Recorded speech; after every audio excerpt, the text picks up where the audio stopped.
Primera de Corintios, capítulo 16, versículo 1 y 2.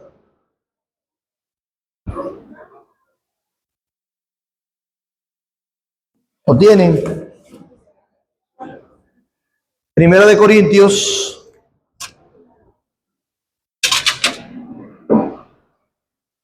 dieciséis,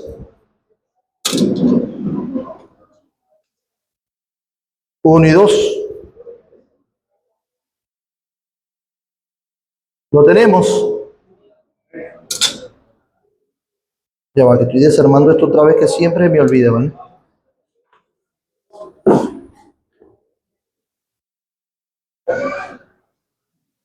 Ok.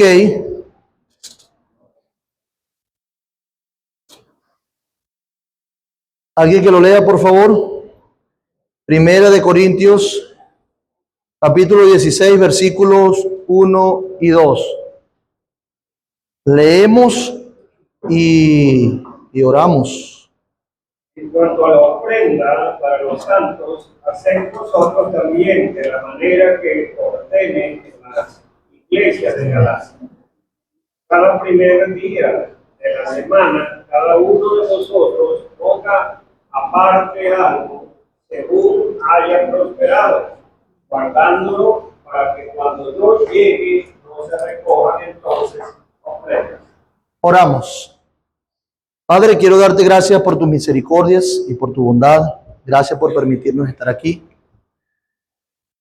Gracias por darnos el privilegio de aprender tu palabra juntos. Gracias por todo el bien que nos haces.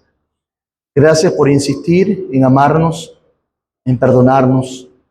Gracias por Cristo. Gracias, Señor. Y te ruego que nos acompañes una vez más, que bendigas este tiempo donde tu iglesia, no solamente una iglesia local, sino 2 iglesias locales que están representadas, Señor.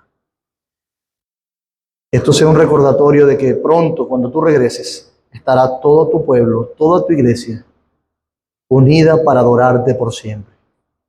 Así que eso sea suficiente para inclinar nuestros afectos a ti, nuestros oídos a ti. Y que tu Santo Espíritu aplique tu palabra en nuestros corazones.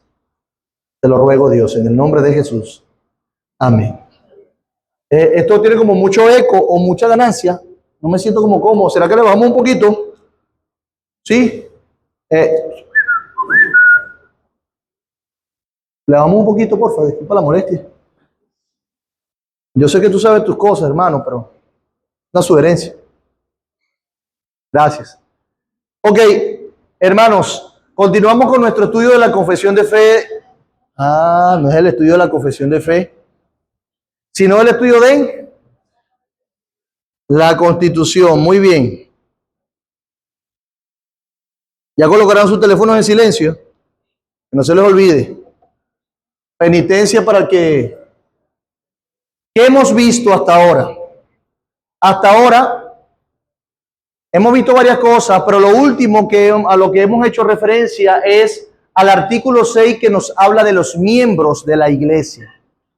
Y con respecto a los miembros hemos visto varios asuntos. Hemos hablado de la justificación de la membresía, o sea, el por qué aplicamos la membresía.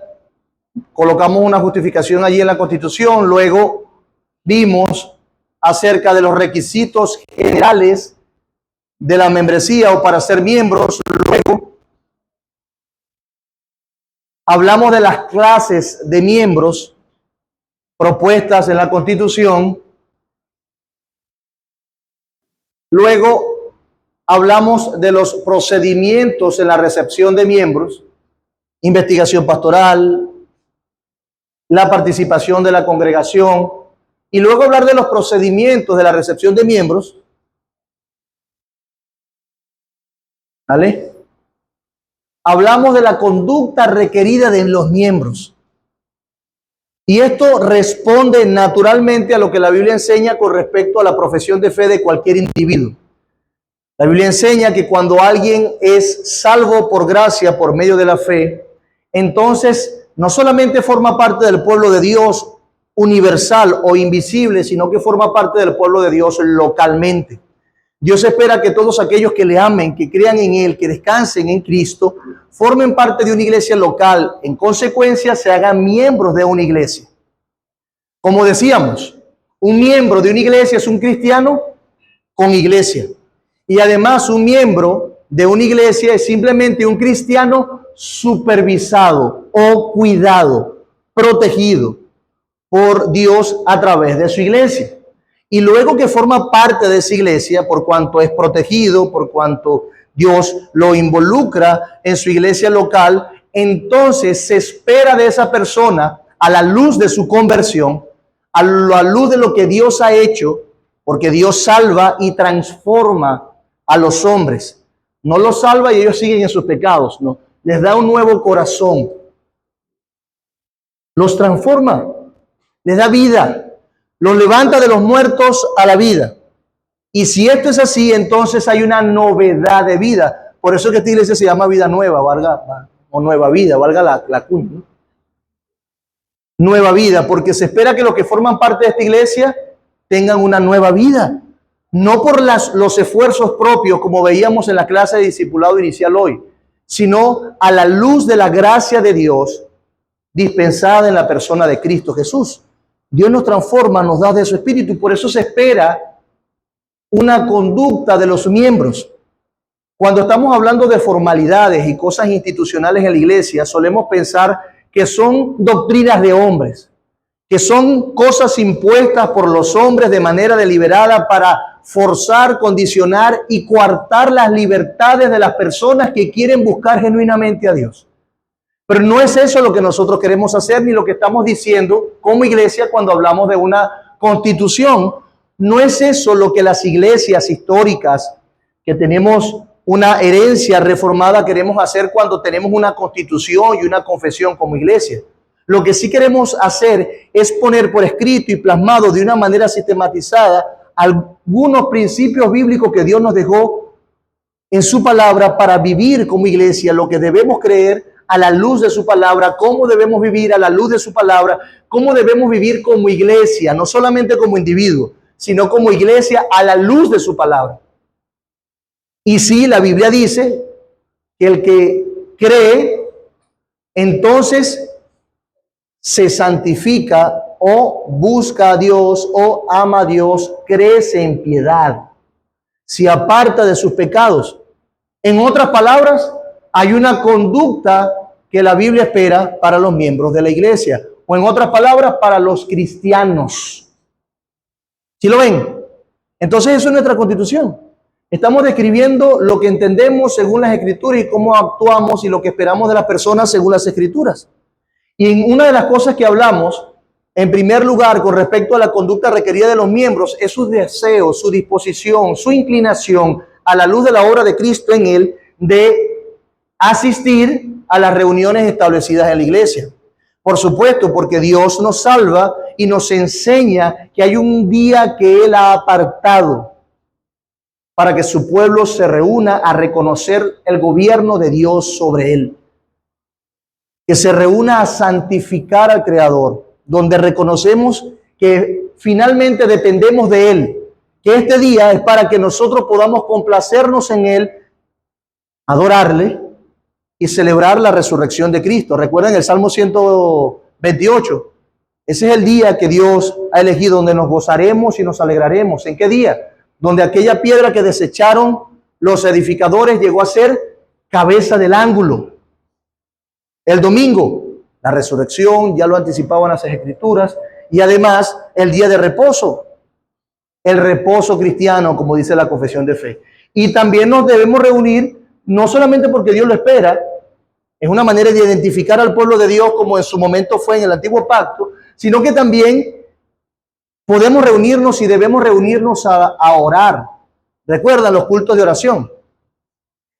Porque la iglesia es iglesia porque es casa de Dios, es casa de oración también, donde nos reunimos a depender de nuestro Dios. O sea, somos el pueblo de Dios en la tierra que se reúne a recibir instrucciones de Dios, pero no solamente a recibir instrucciones de Dios, sino a pedir de Dios las instrucciones, la guía, la fortaleza, la dirección, porque dependemos de nuestro Rey.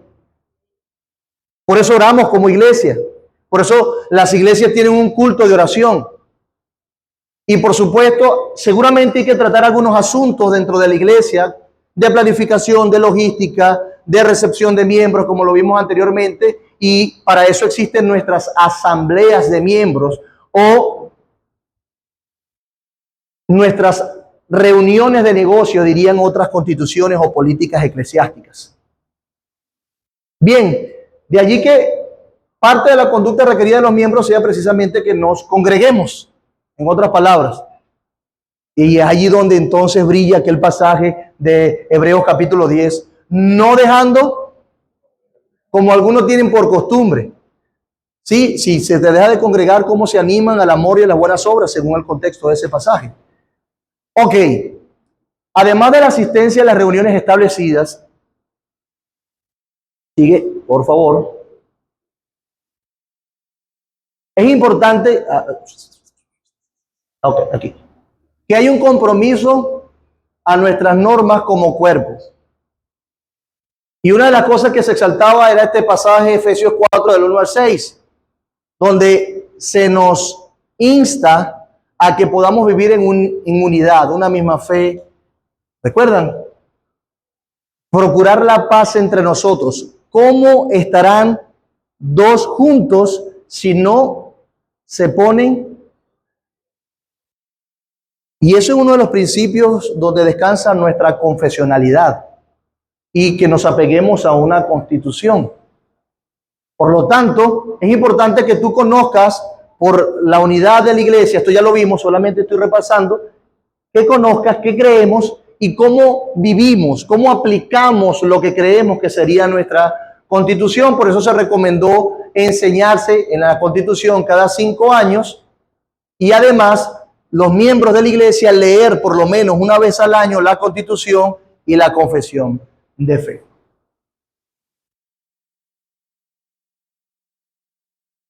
La promoción de la edificación y de la paz. ¿Recuerdan? Ya voy a ir un poco más rápido porque esto está un poco más fresco.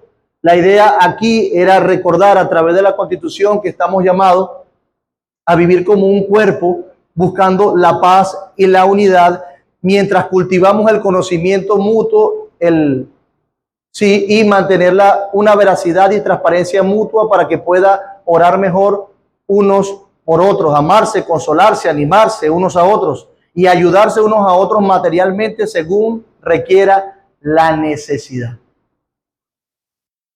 Bien, ahora viene, todos estamos claros con el último punto, lo recuerdan, ¿no? Si no, está grabado.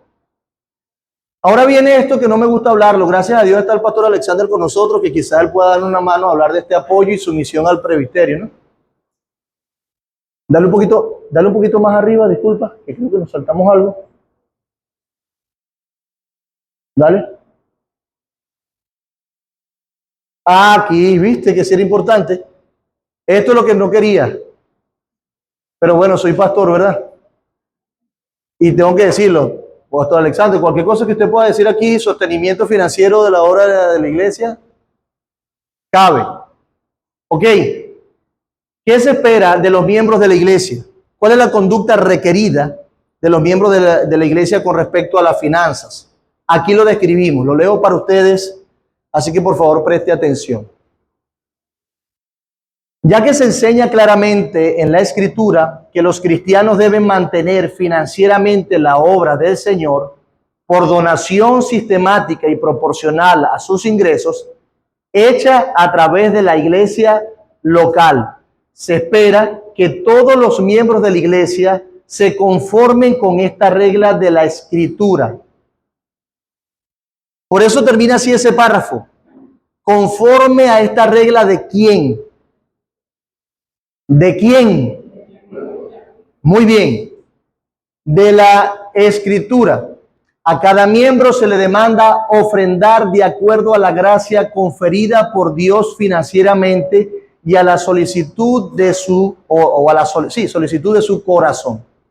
Y esto entramos en aguas bien complejas, porque aunque para el cristiano que tiene tiempo en la fe puede ser un asunto de gozo, puede verse para él como un privilegio tener la oportunidad de participar en los negocios de nuestro Padre, participar en la obra de nuestro Padre a través de lo que somos, de lo que hacemos y de lo que tenemos.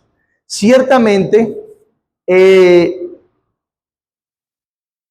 la herejía del evangelio de la prosperidad o de la falsa doctrina de la prosperidad ha creado en el entorno de la sociedad un concepto que no le permite digerir lo que significa que los cristianos tengan que ofrendar.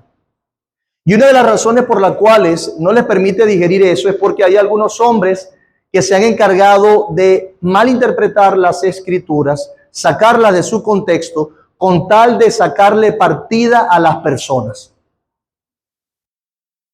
Es decir, presentan a un Dios que necesita de sus ofrendas, pero no le dicen claramente a las personas que ese Dios que necesita de la plata de las personas son ellos mismos. Ellos mismos se hacen dioses que quieren quitarle la plata a las personas. Y eso ha sido muy complejo. Por supuesto, porque hay muchos corazones heridos, al punto que algunos que vienen desde esa herejía, desde esas sectas, vienen de ser robados y pasan ahora al otro extremo. Ay, entendí que Dios no necesita de mi dinero, por eso no ofrendo, porque es por gracia, por medio de la fe, no por obra para que nadie se gloríe, ¿verdad? Así, de esa magnitud ha sido el daño que se le ha hecho al pueblo de Dios o a los cristianos o a la sociedad. Uno de los argumentos con respecto, dale arriba por favor, ahí, con respecto al asunto financiero, es que las personas, esos hombres perversos, terminan diciendo que Dios manda a ofrendar para sus siervos. Aquí dice la obra del Señor, y ellos dicen, bueno, si la iglesia o las personas tienen que mantener la obra del Señor y yo soy entonces el heraldo, el líder, el guía de la obra del Señor, entonces esos reales son para mí. ¿Y qué hacen? Enriquecerse a costilla de otros. Son simplemente lobos vestidos de oveja. Pero nosotros no podemos permitir que la distorsión de una verdad o el intento de distorsionar una verdad nos lleve a nosotros a no considerar en su contexto esa verdad. El error de otro no debe ser la excusa para que nosotros no evaluemos las cosas con justicia, en su lugar correcto, en la medida que Dios lo reveló en su palabra. Por eso es que necesitamos ver qué dice la Biblia con respecto al sostenimiento financiero. Nota que la Constitución ya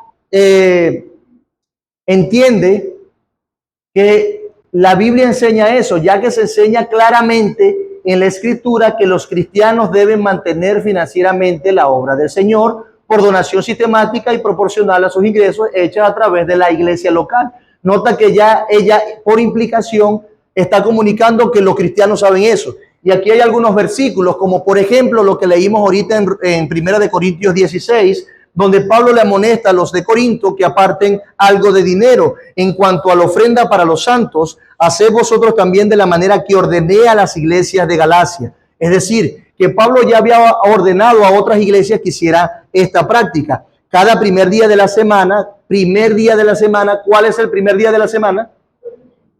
Muy bien, cada uno de vosotros ponga aparte algo según haya prosperado. No, pero yo creía que eso era como un SAM, ¿no? Como un bolso. Todos teníamos que poner lo mismo. No. Según haya prosperado, dice la palabra de Dios. Según haya prosperado, guardándolo, o en otras palabras, apartándolo para un uso particular, para que cuando yo llegue no se recojan entonces ofrendas. Entonces, aquello que debían apartar estos hermanos, que también se le dijo a la iglesia de Galacia, que es, según el final del versículo 2, ofrendas. No lo hagan cuando yo llegue, háganlo cada primer día de la semana. ¿Ok? Eso es una de las cosas que argumenta, por supuesto, Malaquías 3:8 al 10, habla de aquel impuesto que tenía un carácter de adoración para el pueblo de Israel, con el cual debían ofrendar para Dios al templo. Las implicaciones en ese momento eran totalmente diferentes a las nuestras, pero los principios de equidad permanecen, como dice el capítulo acerca de la ley de la confesión de fe. Recuerden que este es el famoso versículo usado para decir, o por aquella persona, pruébame ahora en esto y abriré la ventana de los cielos. Y ellos dicen, bueno, prueben a Dios, traigan sus ofrendas, dice. Y mientras más traigas, estás probándolo más y más te va a dar. Es uno de los pasajes que malinterpretan. Por favor, vamos a Malaquías capítulo 3, versículo del 8 al 10.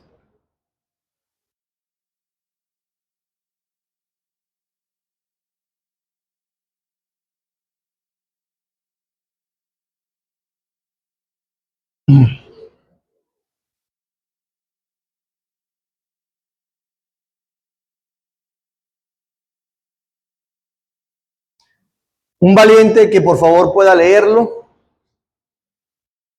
José Ochoa. ¿Probará el hombre a Dios? Pues vosotros me habéis probado. Y dijisteis, ¿en qué te hemos probado? En nuestros diezmos y ofrendas. Malditos sois por maldición, porque vosotros, la nación toda, me habéis robado. Traed todos los diezmos al alfolí, y hay alimento en mi casa. Probadme ahora en esto, dice Jehová de los ejércitos. Os abriré las ventanas de los cielos y derramaré sobre vosotros bendiciones hasta que sobreabunde. Muy bien. ¿Lo recuerdan ahora claramente? Ahora, quiero para entender esto en su contexto, recordar algo importante. En el antiguo pacto, las inclinaciones, las disposiciones que tenía el pueblo hacia Dios se veían reflejadas también en cómo se relacionaban o cómo veían las ceremonias que Dios, las leyes que Dios había establecido. Cómo se relacionaban con el templo, cómo se relacionaban con los sacerdotes, qué entendían de los sacrificios, qué entendían de cada ofrenda. De modo que por eso es que es la famosa frase de Samuel que decía es que de qué se agrada a Dios, ¿no? Tanto de la obediencia o de los sacrificios. Dios espera que le obedezcamos. Es decir, todas esas leyes civiles y ceremoniales apuntaban hacia algo que Dios quería que el hombre, su pueblo, considerara profundamente acerca de él. Y cuando el hombre lo entendía, porque todo esto estaba fundamentado en la ley moral, es decir, en los 10 mandamientos, y cuando el hombre entendía, cuando el pueblo, cuando el israelita, si era piadoso, entendía lo que eso significaba, realizaba esas prácticas queriendo adorar a Dios, no simplemente como un ejercicio de cumplimiento monótono. Vamos a dejar que o tratándolo como un dios griego. Vamos a ofrendarle para calmar su ira. No, si así hacían, es donde su corazón se desviaba y es donde el Señor decía, este pueblo de labios o de hechos me honra, pero su corazón, eso indicaba algo. Todas esas ceremonias. Bueno, una comparación que puede ayudarle a entender esto es que usted esté aquí todos los domingos de una manera fiel. Esto no comunica simplemente que usted se está ganando la salvación porque vino todos los domingos. Está comunicando lo que entiende de Dios y viene con una actitud adecuada. Algo similar era en el antiguo pacto. En el contexto de Malaquías es bien interesante porque Dios trata de cuestionar cómo es que el pueblo le estaba viendo a Él. De hecho, el capítulo 1 es muy interesante. Malaquías 1:2 dice, yo os he amado, dice Jehová, y dijiste ustedes, ¿en qué nos amaste? ¿No era Esaú hermano de Jacob, dice Jehová, y amé a Jacob, y a Esaú aborrecí, y convertí sus montes en desolación, y abandoné su heredad para los chacales del desierto? Cuando Edom dijere, nos hemos empobrecido, pero volveremos a edificar lo arruinado, así ha dicho Jehová de los ejércitos, ellos edificarán y yo destruiré, y les llamarán territorio de impiedad, y pueblo contra el cual Jehová está indignado para siempre. Y vuestros ojos lo verán y diréis, sea Jehová engrandecido más allá de los límites de Israel. Pero nota cómo él está diciendo, yo te amé, y ustedes dicen, ¿qué me amaste? Tanto es así, dice Dios, que los amé, que a Esaú dije esto, y ellos nunca van a prosperar como tú vas a prosperar en relación conmigo, porque yo te amé a ti, a Jacob, amé. Y luego, versículo 6, el hijo honra al padre y el siervo a su señor. Si pues soy yo padre, ¿dónde está mi honra? Si ustedes me dicen que yo soy su padre, ¿por qué no me honran? Y si yo, Señor, ¿dónde está mi temor? ¿Por qué no me temen? Dice Jehová de los ejércitos a vosotros, oh sacerdotes, que menospreciáis mi nombre y decís, ¿en qué hemos menospreciado tu nombre? Otra vez, ellos no estaban persuadidos de su pecado. Estaban haciendo algunos rituales, estaban menospreciando a Dios. ¿Y eso es posible? Sí. Habla mucho de nuestras motivaciones y lo que entendemos acerca de Dios. Lo aclarábamos ahorita en la clase de discipulado inicial una vez más. ¿Qué tiene que ver esto con lo otro? Bueno, que el pueblo, por su maldad y también por un ejercicio inadecuado del oficio sacerdotal, se desviaron y empezaron a presentar ofrendas. De hecho, el capítulo 2 o el capítulo 1, no lo recuerdo bien, dice, me presentaste lo torcido, lo tuerto, lo feo. O sea, estaban presentando lo peor que ellos tenían para Dios. ¿Y qué estaba comunicando eso? No estaban entendiendo lo que significaba esas ofrendas, ese sacrificio, esa adoración a Dios. No lo estaban entendiendo. Y presentaban, y es una expresión tan terrible, yo tomaré del estiércol de esos animales y se los lanzaré en la cara. Ustedes me trataron a mí. O sea, de verdad que se pasaron. Desestimaron a Dios, en otras palabras. Dios a través del profeta lo llama al arrepentimiento y está ordenando algunas cosas, y parte de eso es decirle lo que dice Malaquías capítulo 3.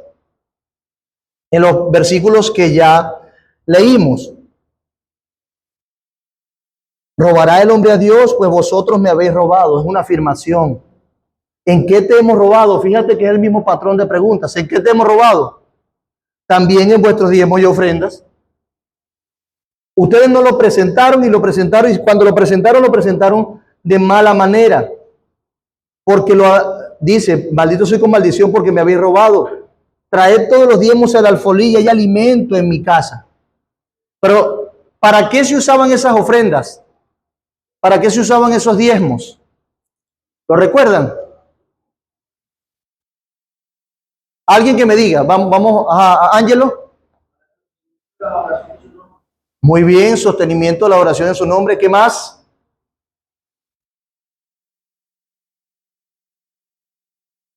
Sostenimiento de la tribu de Leví, sí, está relacionado con eso. ¿Qué más?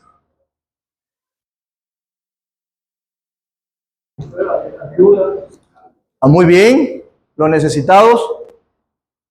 Nota que la ofrenda de ellos iba a repercutir para mantener adecuadamente el sistema de adoración. En la medida de que el pueblo entendiera quién es Dios, lo que había hecho por ellos, que los sacó de Egipto con mano fuerte y poderosa, que tuvo misericordia de ellos, que se acordó de su pacto, que amó a Jacob, que amó a la promesa, el pacto que hizo con Abraham. Si ellos entendían eso, que el Dios bondadoso los había apartado por gracia, los santificó, ellos iban a relacionarse con su Dios de una manera de vida. Y Dios es padre de huérfanos y defensor de viudas. Dios espera que nosotros nos relacionemos adecuadamente con Él, y por eso dejó todo un sistema de adoración y un sistema civil que comunicaba en todas las esferas quién era Dios y las intenciones de Dios con los menesterosos, con su pueblo. Cuando el sistema de adoración, es decir, las ofrendas del pueblo se veían comprometidas, ¿qué pasaba con los sacerdotes? Que dicho sea de paso, pasó con cuando lo describe Malaquías. ¿Qué hicieron los sacerdotes? Empezaron a ocuparse de otras cosas, poner su mirada en otras cosas que no debían, aborrecer sus mujeres, o sea, empezaron a hacer un poco de cosas. Cuando el menesteroso iba a la casa de Dios, no había cómo. Es decir, todo el sistema de adoración se vino abajo. Se comprometió a las personas que efectivamente decían, no, las cosas son así, así, así. A los que Dios usaba como jueces para definir asuntos en muchas cosas. En otras palabras, el pueblo despreció a Dios, sí, y lo que comunicaban como pueblo de Dios en su desprecio era que Dios no estaba interesado en los vulnerables, que Dios no estaba interesado en cómo se le adoraba. Ellos estaban dando una información totalmente equivocada de lo que Dios es al mundo y al pueblo. Por eso es que es tan importante esto, no porque Dios hubiese necesitado el dinero del pueblo. Eso lo que simplemente hacía era revelar el corazón del pueblo en relación con Dios. Y por lo tanto Dios lo deja así, mira. Por eso dice, traed los diezmos a la alfolía y alimento en mi casa. ¿Alimento en dónde? No estoy diciendo que vas a alimento en tu casa, o sea, por lo menos principalmente no es la idea en este contexto. Hay alimento en mi casa. Todo se va a cumplir o se va a ordenar con el propósito de alcanzar los objetivos que Dios tenía a través de eso. Y por supuesto, la promesa de Dios era que si nosotros somos capaces de reconocer a través de nuestra ofrenda o de su ofrenda que Dios era su proveedor, su sustentador, que Dios era quien le daba lo necesario a ellos, entonces ellos por la fe, haciendo eso, Dios iba a darle lo necesario para vivir. Ricos, millonarios, no necesariamente, aunque hubo una época dorada en Israel, ¿verdad? Pero con esto, mis amados hermanos, lo que estamos trayendo a colación es que el sistema de adoración se vio comprometido por la negligencia del pueblo de Dios y eso llevó al declive de la nación también y al entendimiento que ellos tenían de Dios. Reveló su corazón y ese pecado se perpetuó entre el pueblo. Ojo, no se trata, insisto, en que tú vayas, le dé plata a Dios y él lo vayas a probar y la promesa que está allí o esa bendición está en la actitud misericordiosa y benevolente de Dios de cumplir con su palabra, ser fiel a lo que dijo, con las estipulaciones del pacto y además bendecir a lo que él ha apartado para su gloria y para manifestar su gloria ante el mundo. Ese es el punto. Traed todos los diezmos a la alfolía y alimento en mi casa y probadme ahora en esto, dice Jehová de los ejércitos, si no os abriré las ventanas de los cielos y derramaré sobre vosotros bendición hasta que sobreabunde. Si lo notan, en el pueblo, mientras que se alejaba de Dios, tenían problemas, venían saqueadores, los invadían, los robaban, venían plagas, ¿cómo qué? Juicio de Dios. Dios estaba diciendo, yo les dije que esta es la manera de relacionarse conmigo. Cuando ustedes lo dejan, van a cosechar las consecuencias de su pecado. ¿Quieren alejarse de mí? Esto es lo que tendrán. Pero el bien de sus almas soy yo, les decía Dios. Y en contraste, ahora si ellos se arrepentían, buscaban a Dios, si efectivamente respondían a Dios como Él esperaba, conforme a las estipulaciones del pacto, ellos iban a tener esos beneficios. Ahora bien, ya te vi, Ángel, te vi en un momento. Ahora bien, ¿qué tiene que ver eso con nosotros? Porque dicho sea de paso, esta información que está dada en Malaquías está dada también entendiendo que ellos debían cumplir con las leyes civiles. Eran también vistas dentro de la nación como impuestos. Si los impuestos de la nación no estaban, entonces obviamente era complejo mantener la nación en algunos asuntos. En nuestro caso es un impuesto en el nuevo pacto. Es un impuesto a la ofrenda.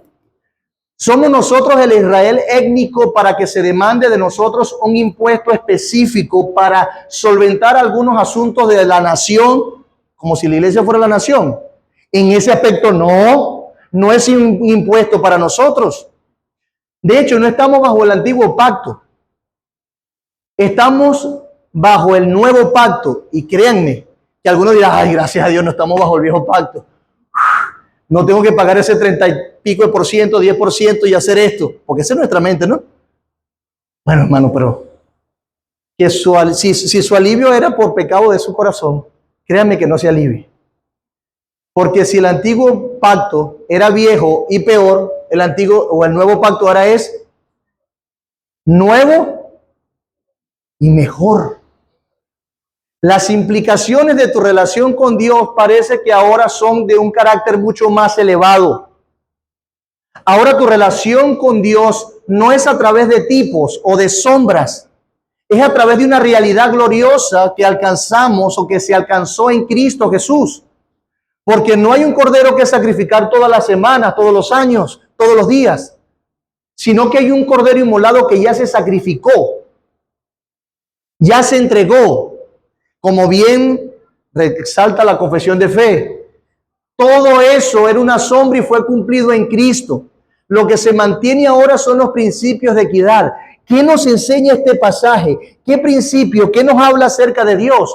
Bueno, que el pueblo de Dios ha siempre respondido a Dios en adoración con todo lo que Él es, entendiendo que es lo que es por lo que Dios ha hecho por Él. Y eso es lo que debía entender el pueblo de Israel. Si Dios te había salvado y te había apartado, tu vida ahora le pertenece. Todo el cielo, toda la tierra, Él es el dueño del oro y la plata, inclusive es tu dueño. Y tú con un corazón tan agradecido de saber que Dios tuvo misericordia de ti, en aquel momento inclusive, tú le adoras con todo lo que eres. Ya lo que eres no es algo para asuntos personales, sino que todo lo que eres como persona forma parte de los planes eternos de Dios.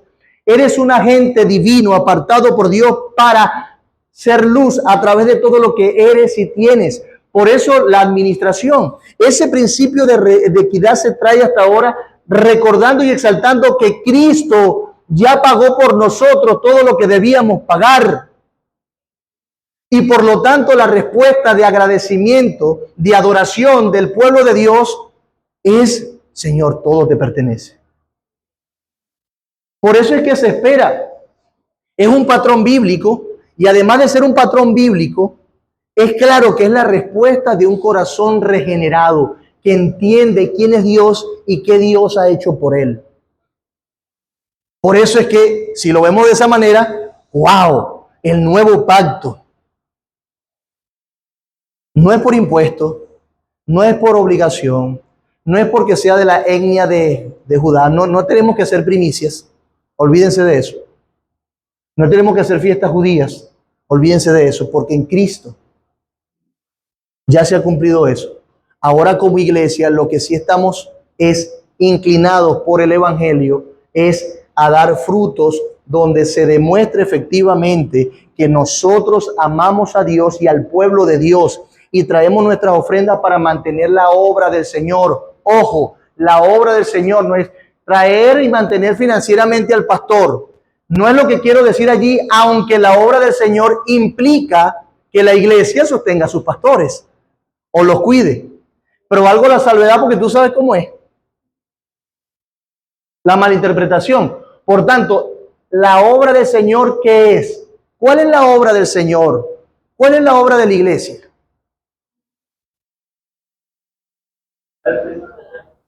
Avanzar el reino de los cielos, predicar el evangelio. ¿Qué implica eso también? Discipular, muy bien. Misericordia, ayudar al pueblo de Dios. ¿Cómo? Ayudarse los unos a los otros. Misiones, todo eso lo implica.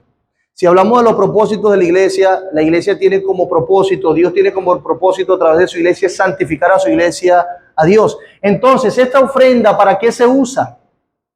aquella respuesta voluntaria del creyente donde según Dios le haya prosperado, como leímos en 1 Corintios, ¿para qué se usa? Bueno, para promover la santificación del pueblo de Dios, para promover una adoración adecuada dentro del pueblo de Dios, para predicar el evangelio hasta lo último de la tierra y para mostrar ese amor de Dios con un carácter benevolente en el entorno, inclusive si Dios nos da la posibilidad en el que Dios nos ha puesto, pero principalmente entre su iglesia, los pobres de la iglesia, los necesitados de la iglesia, los vulnerables de la iglesia, las viudas de la iglesia. Eso es una descripción que tenemos en 1 Timoteo capítulo 5 también, donde algunas viudas debían ser puestas en la lista de servicio y o de apoyo financiero.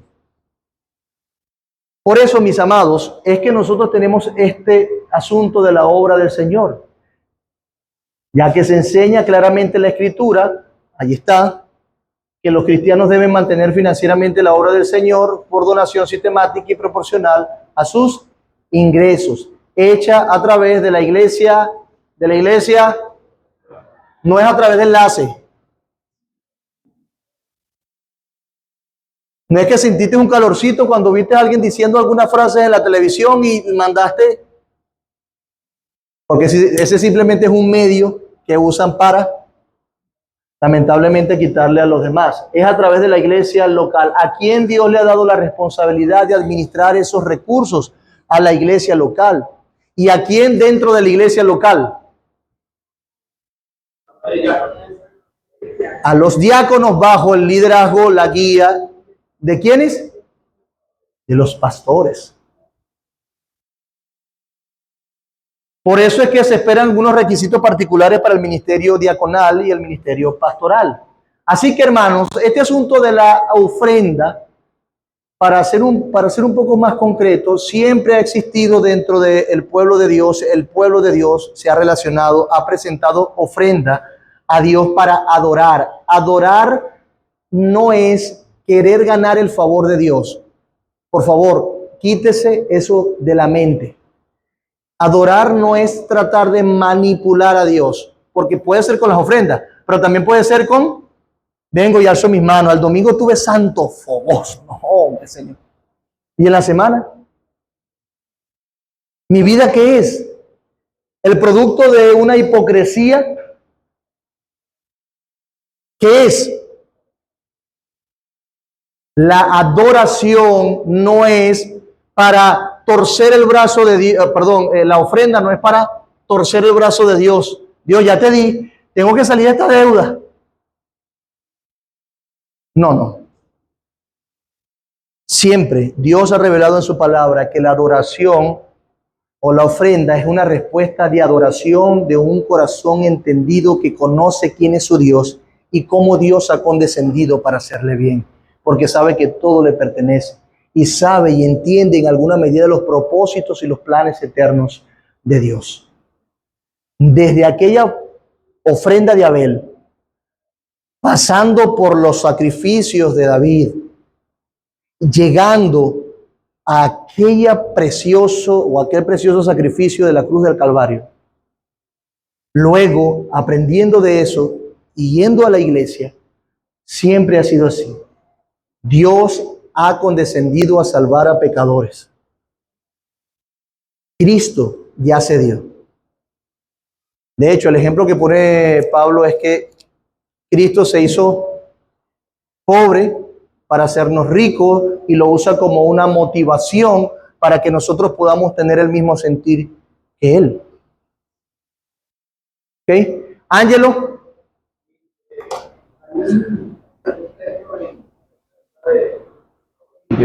Del 6 al 11, capítulo 9 del 6 al 11. Sí, léelo. Lo que pasa es que no lo iba a leer por largo, pero si tienes la porción, excelente, léalo en voz alta. Sí. Pero esto digo, el que siembra escasamente, también segará escasamente. El que siembra generosamente, generosamente también segará. Cada uno dé como propuso en su corazón, no con tristeza ni por necesidad, porque Dios ama la hora alegre. Y poderoso es Dios para hacer que abunde en vosotros toda gracia, a fin de que, teniendo siempre en todas las cosas todo lo suficiente, abundéis para toda buena obra. Como está escrito, repartió, dio a los pobres, su justicia permanece para siempre. Y el que da semilla al que siembra y pan al que come, proveerá y multiplicará vuestra sementera y aumentará los frutos de vuestra justicia, para que estéis enriquecidos en todo, para toda liberalidad, la cual produce por medio de nosotros acción de gracias a Dios. Amén. Interesante eso de la acción de gracias, ¿no?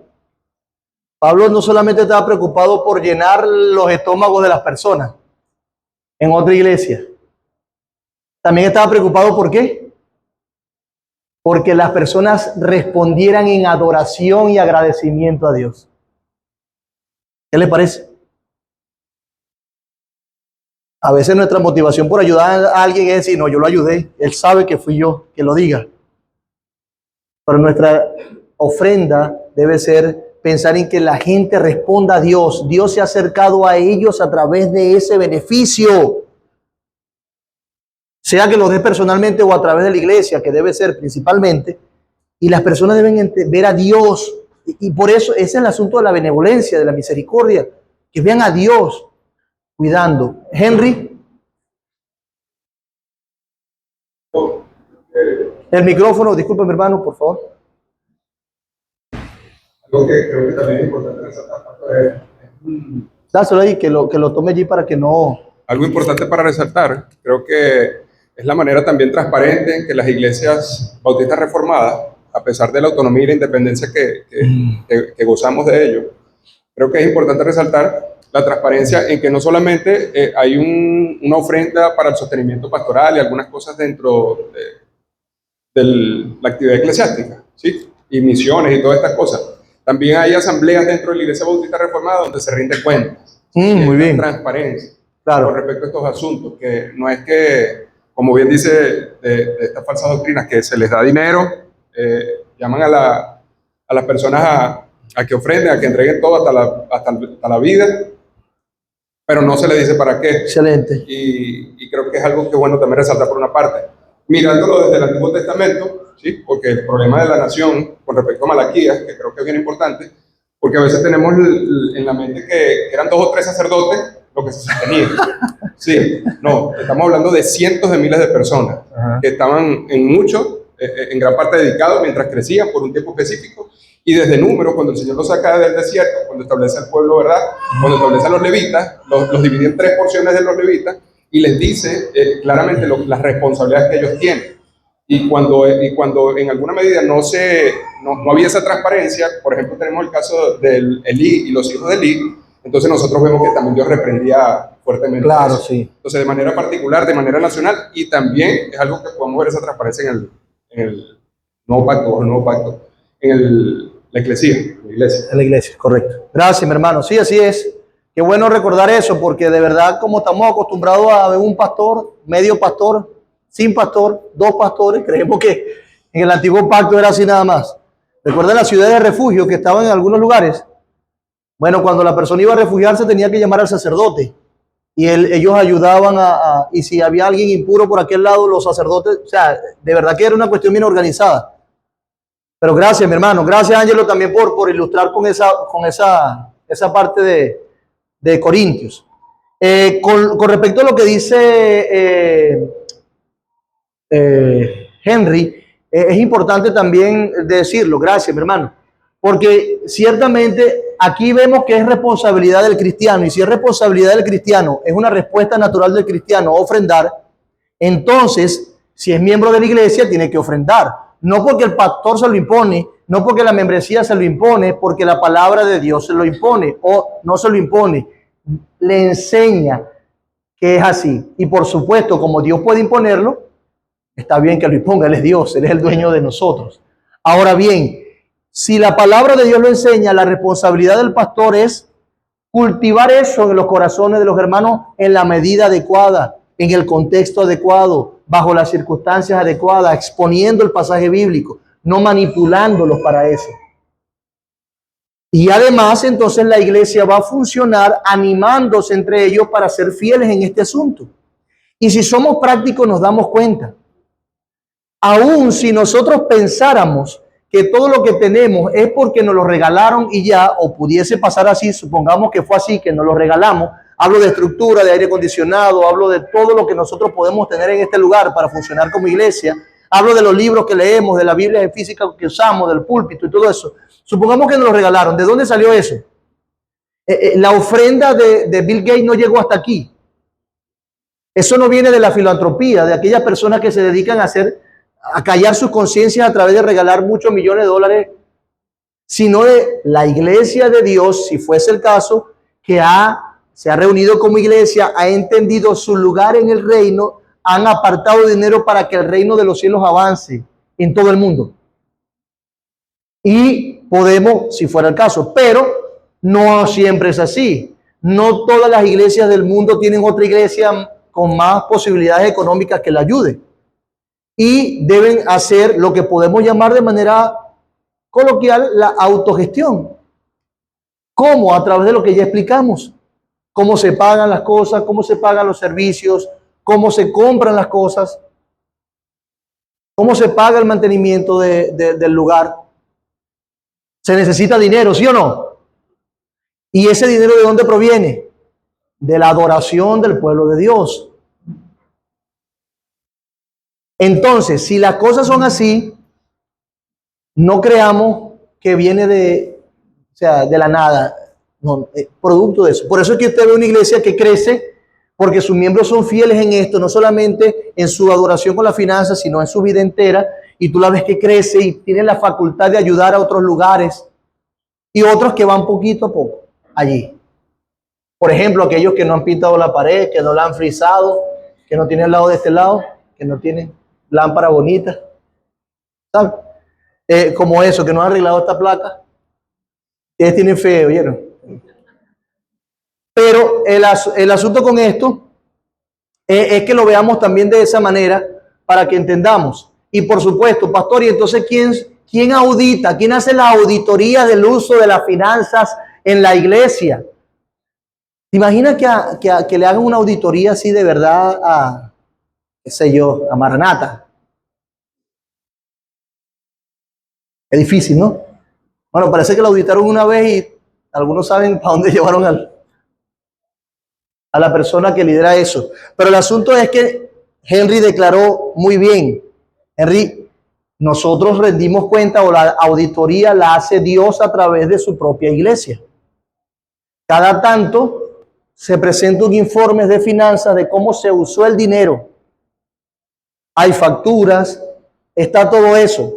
Y cualquier miembro de la iglesia puede preguntar o puede dar alguna sugerencia que redunde para mejorar la administración de los recursos.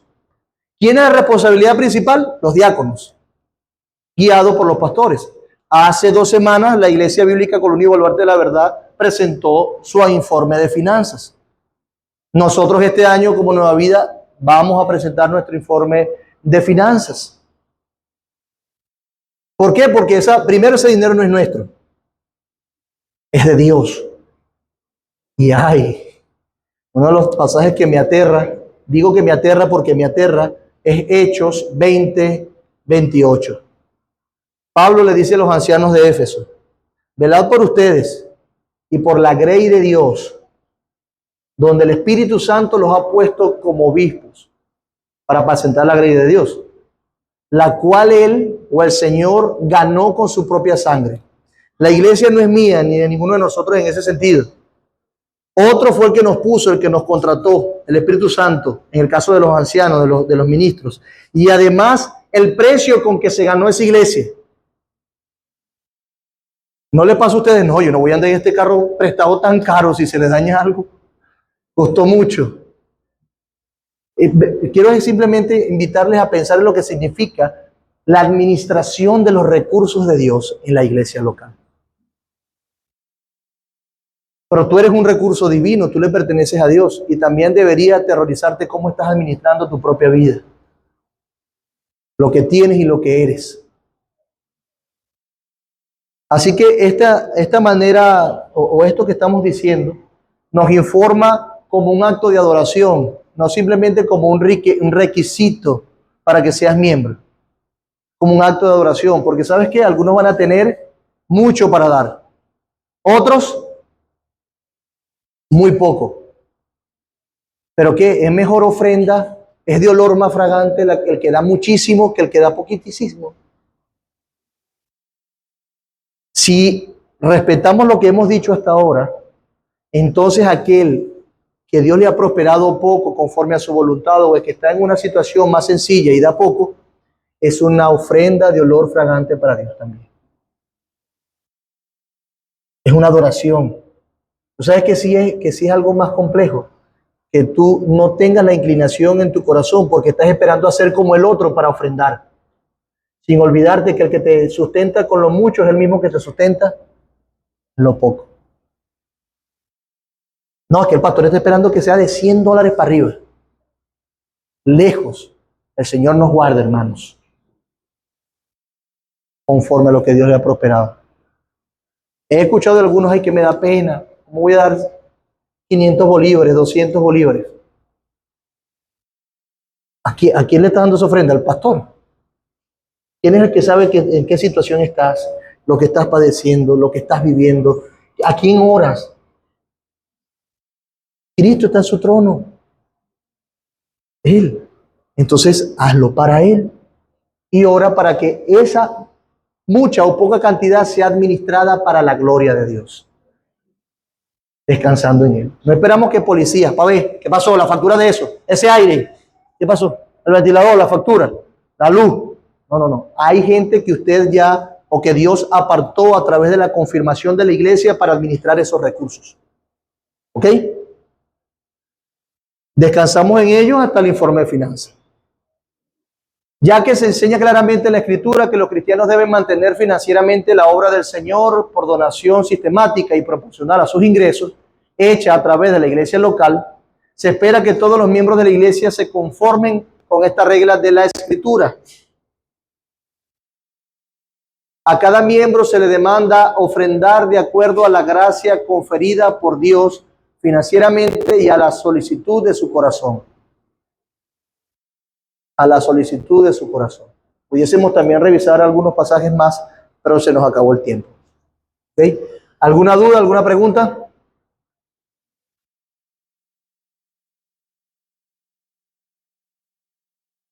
Si hay alguna duda, gracias a Dios contamos con el pastor Alexander que nos puede responder todas las cosas. No te escondas, hombre. ¿Duda por aquí? ¿Estamos bien? ¿Estamos claros? Bueno, espero que sí. Recuerden lo que siempre les digo. Si no hay dudas, puede ser porque lo entendieron muy bien o porque no entendieron nada y no saben ni siquiera qué preguntar. Pero bueno, el Señor nos ayude. El Señor nos ayude. Oramos. Padre, gracias por Cristo. Gracias, Señor. Gracias, Señor.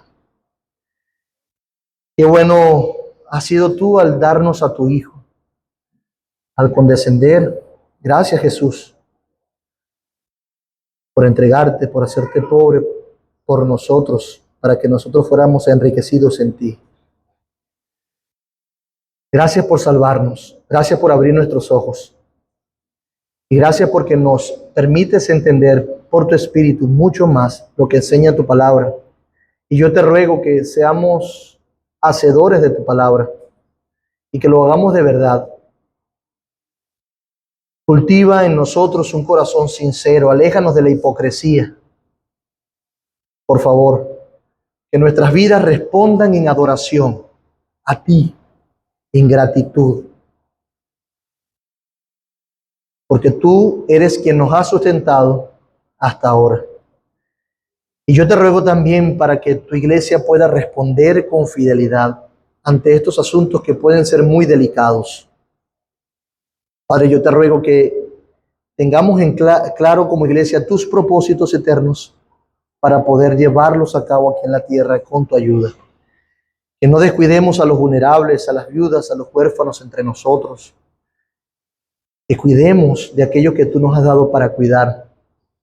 Y que deseemos de tal manera que tu evangelio avance, que estemos dispuestos a invertir en recursos para la preparación de hombres, que estemos dispuestos a invertir en recursos para la evangelización, que estemos dispuestos a invertir en recursos que fomenten una adoración pública solemne y reverente entre nosotros, sin distracciones, Señor. Ayúdanos a invertir en recursos que promuevan nuestra santificación, como iglesia y como individuo.